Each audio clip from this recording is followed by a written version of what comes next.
All right, Algebra 3, Lesson 44, it's abstract rate problems. Now, this is what your page looks like. This will probably be the last that I show this on the board because we're going to work these out on individual pages.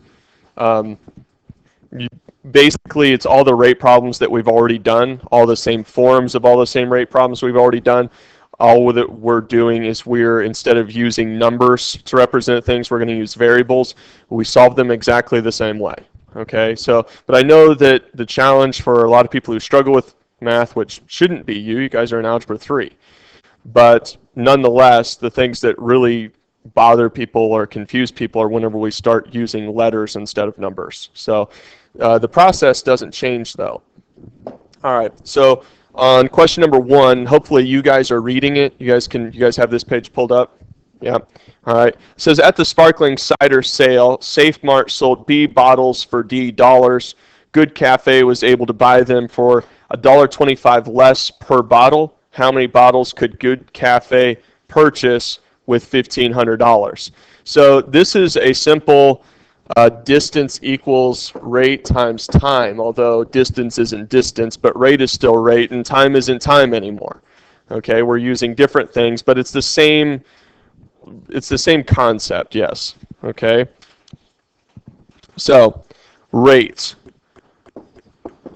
Okay, let's see, rate should be dollars per bottle. Okay, does that make sense?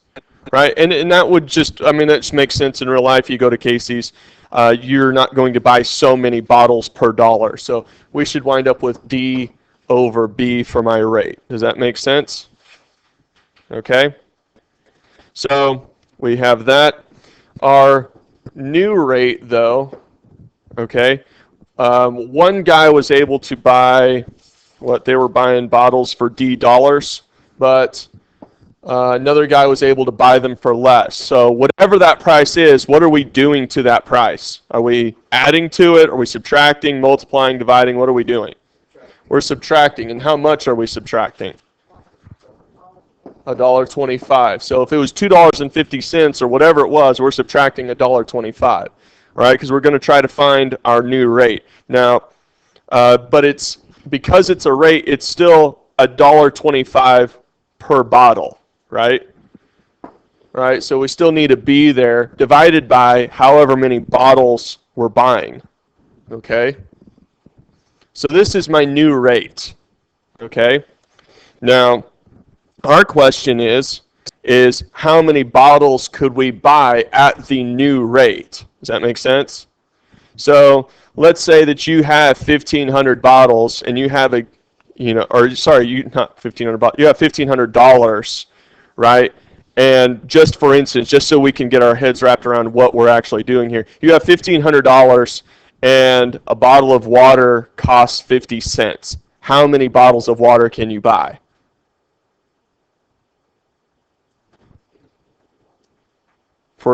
You could buy 3,000 bottles of water, right? Because you could buy 2 bottles of water per dollar. You have $1,500. 1,500 times 2 is 3,000, correct? Or what we're saying is that it's 1,500 divided by 0.5, correct? So we're going to take our money and we're going to divide it by the rate. Does this make sense? So what I'm going to write up here is 1,500, and it's 1,500 divided by my rate. But I'm going to keep it like this because this is a fraction. I'm going to write it like this, D minus 1.25B over B. All right? So what am I going to do here? The top fraction obviously represents the money that I have. Okay, the bottom represents the cost per bottle. Multiply by the reciprocal. So I'm going to get 1,500 times B. Okay, divided by D minus 1.25B. Okay, and that is bottles. Now, it's bothersome because it's abstract, but that's our last, that's it. That's my answer. Questions about that? Are we confused? Are we lost there? I'll try to break it down as much as we can. All right. Well, let's move on. This was, number 1? Now we have several of them to look at. So Let's look at number 2. Okay, we got a total of 10 questions here. A couple of these are like others, so like number 4 we may not necessarily really need to do. But question number 2 says the third period floral class of 28 students could make bee bouquets in 5 hours.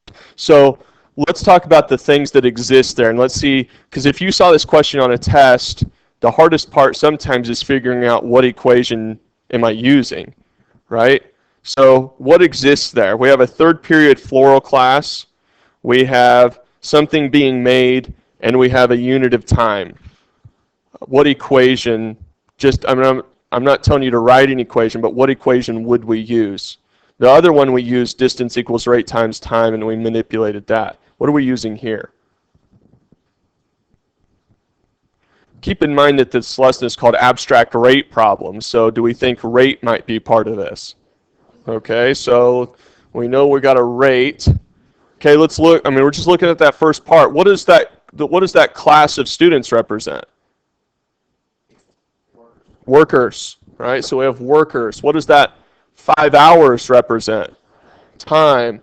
What is that? What are the bouquets that they're making represent? Jobs, right? Do we have a formula that uses rate, workers, time, and jobs? What is it? Okay, so that's sometimes the hardest part, right? Is figuring out that this is what I need. Now, hopefully we're familiar with this enough to know that we're always going to solve for what first in this equation? R. So we know that we're left with R. All right, do I know how many workers I have?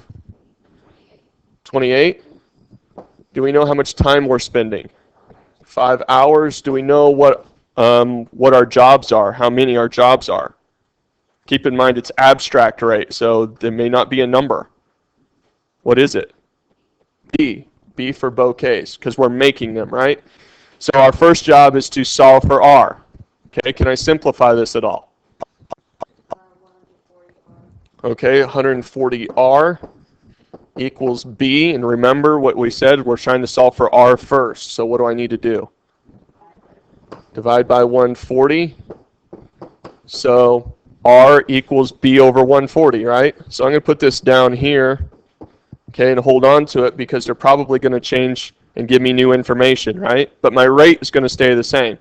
What happens to my workers in the second part of the question? It says if 4 students were absent, how long would it take them to make 120 bouquets?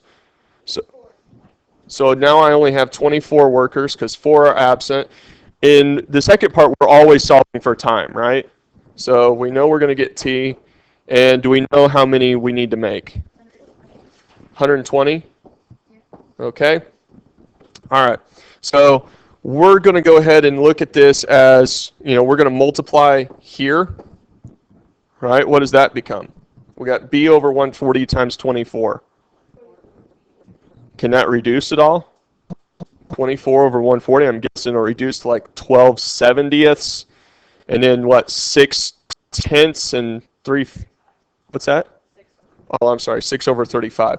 So 6B over 35, right? Okay, I'm going to take your word for it. All right. T equals 120. So what do I do here? What's that? 120 times 35 over 6B. Okay. 120 times 35 is?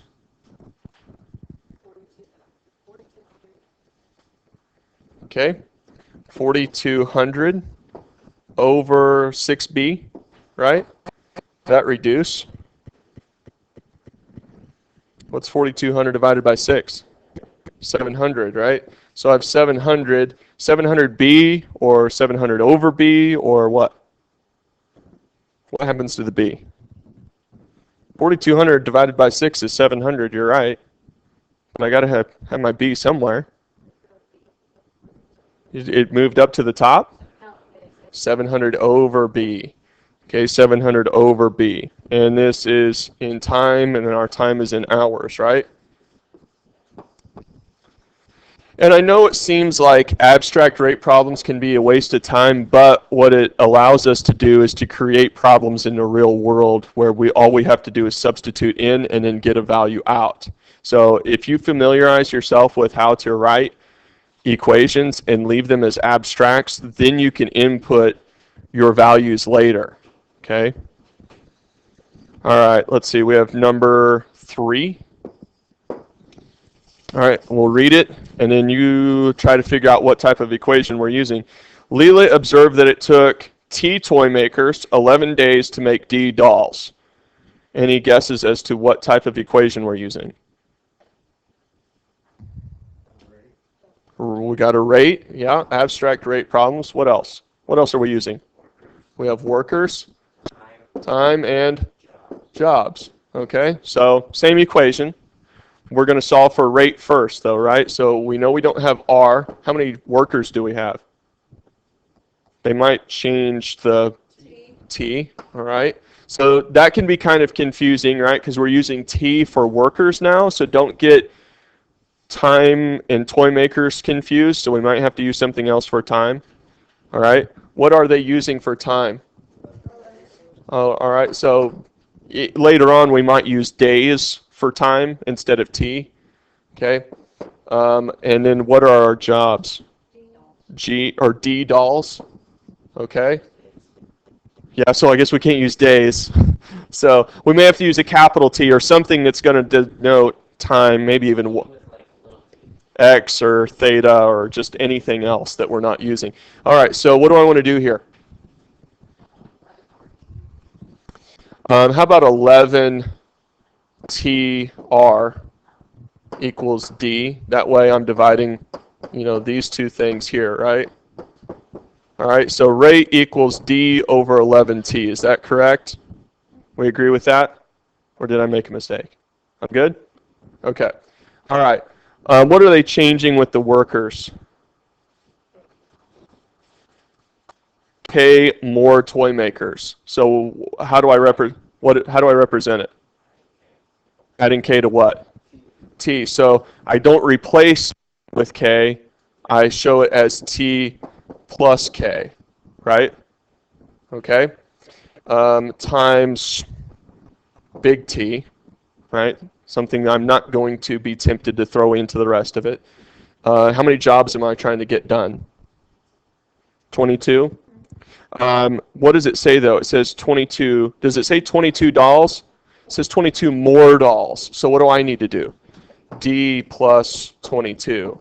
Okay, the original amount plus 22 more. Be careful with wording, okay, because it will be purposefully misleading, confusing, right? Easy to drop something off and just solve for 22.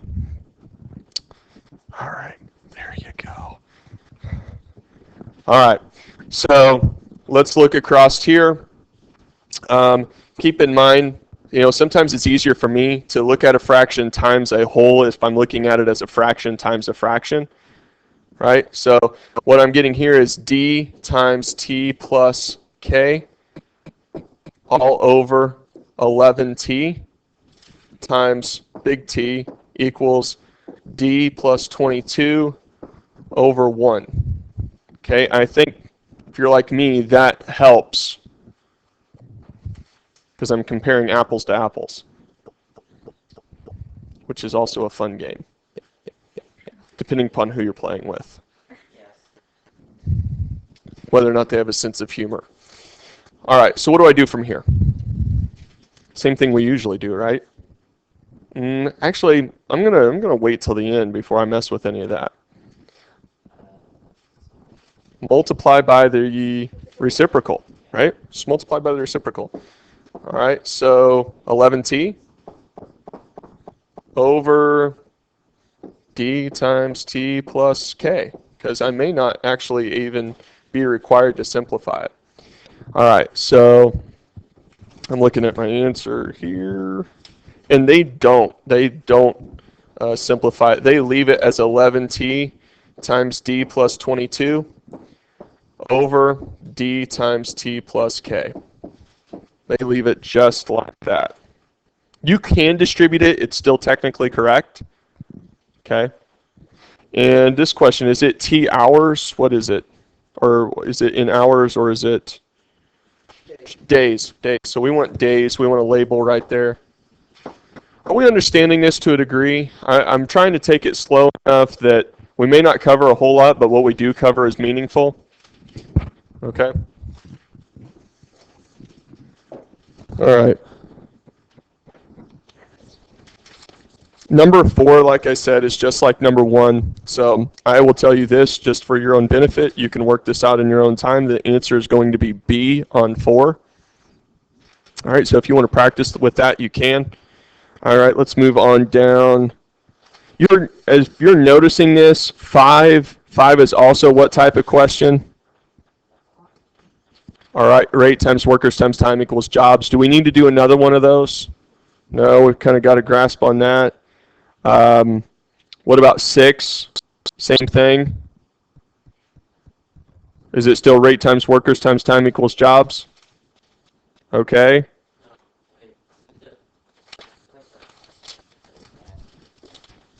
Yep, it is. What about, let's go down to 9. Okay, because I think what you're going to see is that everything, 5, 6, 7, 8, they're all rate times workers times time equals jobs. So if you feel comfortable with what we've done up to this point, so long as you can identify the workers and the jobs, because sometimes people will interchange those two things, right? Make sure that you're familiar with who the worker is and what the job is. All right. All right, but let's go down to 9 so that we're seeing a different type of question. Barry could do J jobs in 9 hours. Alicia could do Y jobs in P hours. How long would it take them together to do 400 jobs? What type of rate question is this? Obviously, you don't. I love it when people say, I know this, and then they don't. Like, obviously, it's a lie. All right, well, we know it's going to involve rate, but notice that it doesn't, what's that? You're in the ballpark. Rate times time plus rate times time equals jobs. And you'll see this whenever it involves two distinct people or groups both working, okay? So it could be machines, it could be two individuals, but it won't be a group of people unless it's two separate groups working independently. Does that make sense? So that's how you can notice the difference between rate times workers times time equals jobs and rate times time plus rate times time equals jobs. Okay? All right. So what is our first rate? All right. How do I write that? J over 9. Okay, good. J over 9. Okay. And do we know how long he's working for? Does it say anywhere how long Barry's working for? Huh? Does it say? Well, so his rate is his, but it doesn't, I mean, he can do it in a certain amount of time, but it doesn't say actually how long he's working for. So we leave it as time. All right, what about Alicia? What is her rate? Look at it. Y over P. And again, so we know that she's working P hours, but we don't know how, or we know that she can do Y jobs in P hours, but that doesn't mean that she's worked P hours for. Okay? So we're going to leave that as time. Now, how many jobs are we trying to get done? 400. Okay? Now, are these two fractions, are they like terms? Yeah, they're like terms in the sense that they're both multiplied by t. So I could combine them, but in order to add those fractions, what do I have to do? I need a common denominator, right? So I'm going to have to do what with p over p multiplied by 9 over 9. Okay, so I've got pj. Okay, pj plus 9y over 9p times t, right? Because they're both times t. Does this make sense? Okay, equals 400. And just as a hint, we're going to put that 400 over 1 because what are we going to do? By the reciprocal, right? Multiply by the reciprocal. So we're going to multiply this by 9p over pj plus 9y. Okay, so what's 400 times 9? 3600p all over pj plus 9y, right? And what unit? Hours. Okay. Is this doable? All right, I know we didn't do all 10, we skipped several, but I think we hit the question types that we needed to hit. We can, at this point, if there's any question that we didn't do, or if you guys want to do a question from your homework, speak now, or I will hit stop and you guys can just get to work. What do you want? Is there a question from your homework or question from the actual sheet that you want to see done?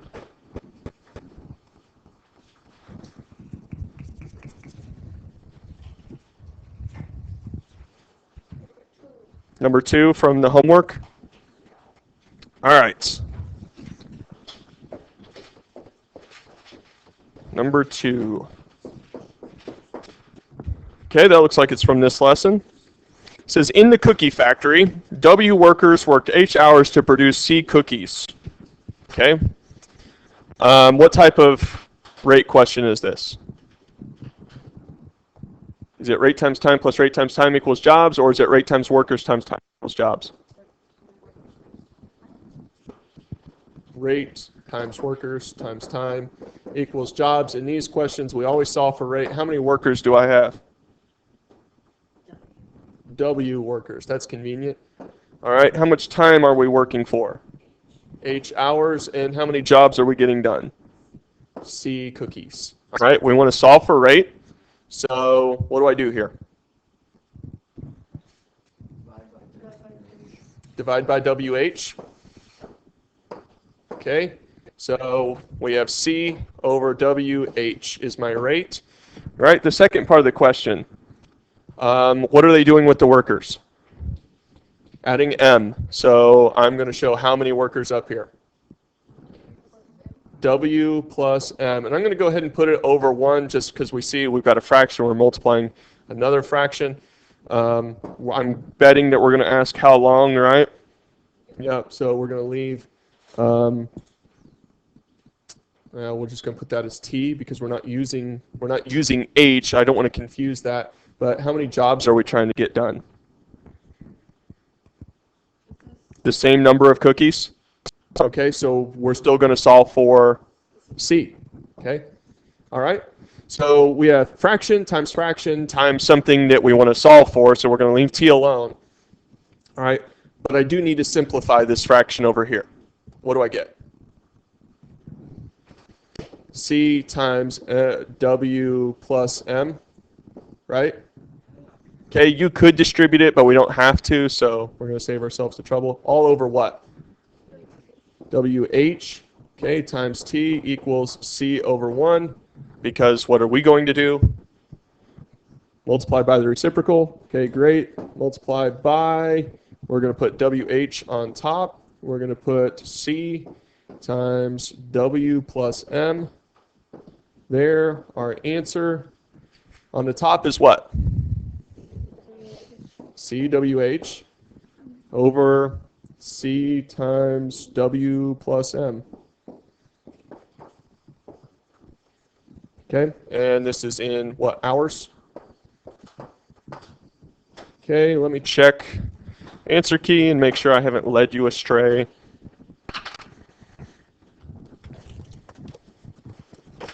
This is what, lesson 44?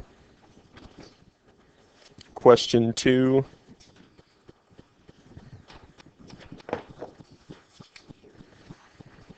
WH, hold on a second. So what you see will happen here, if we go ahead and we distribute, or actually you can even look at it this way, what Can I simplify this? What will factor out? Does anybody know? C will cancel out. So you're left with WH over W plus M hours. So you might double check on some things, make sure that there's not a variable that cancels out. Okay? All right.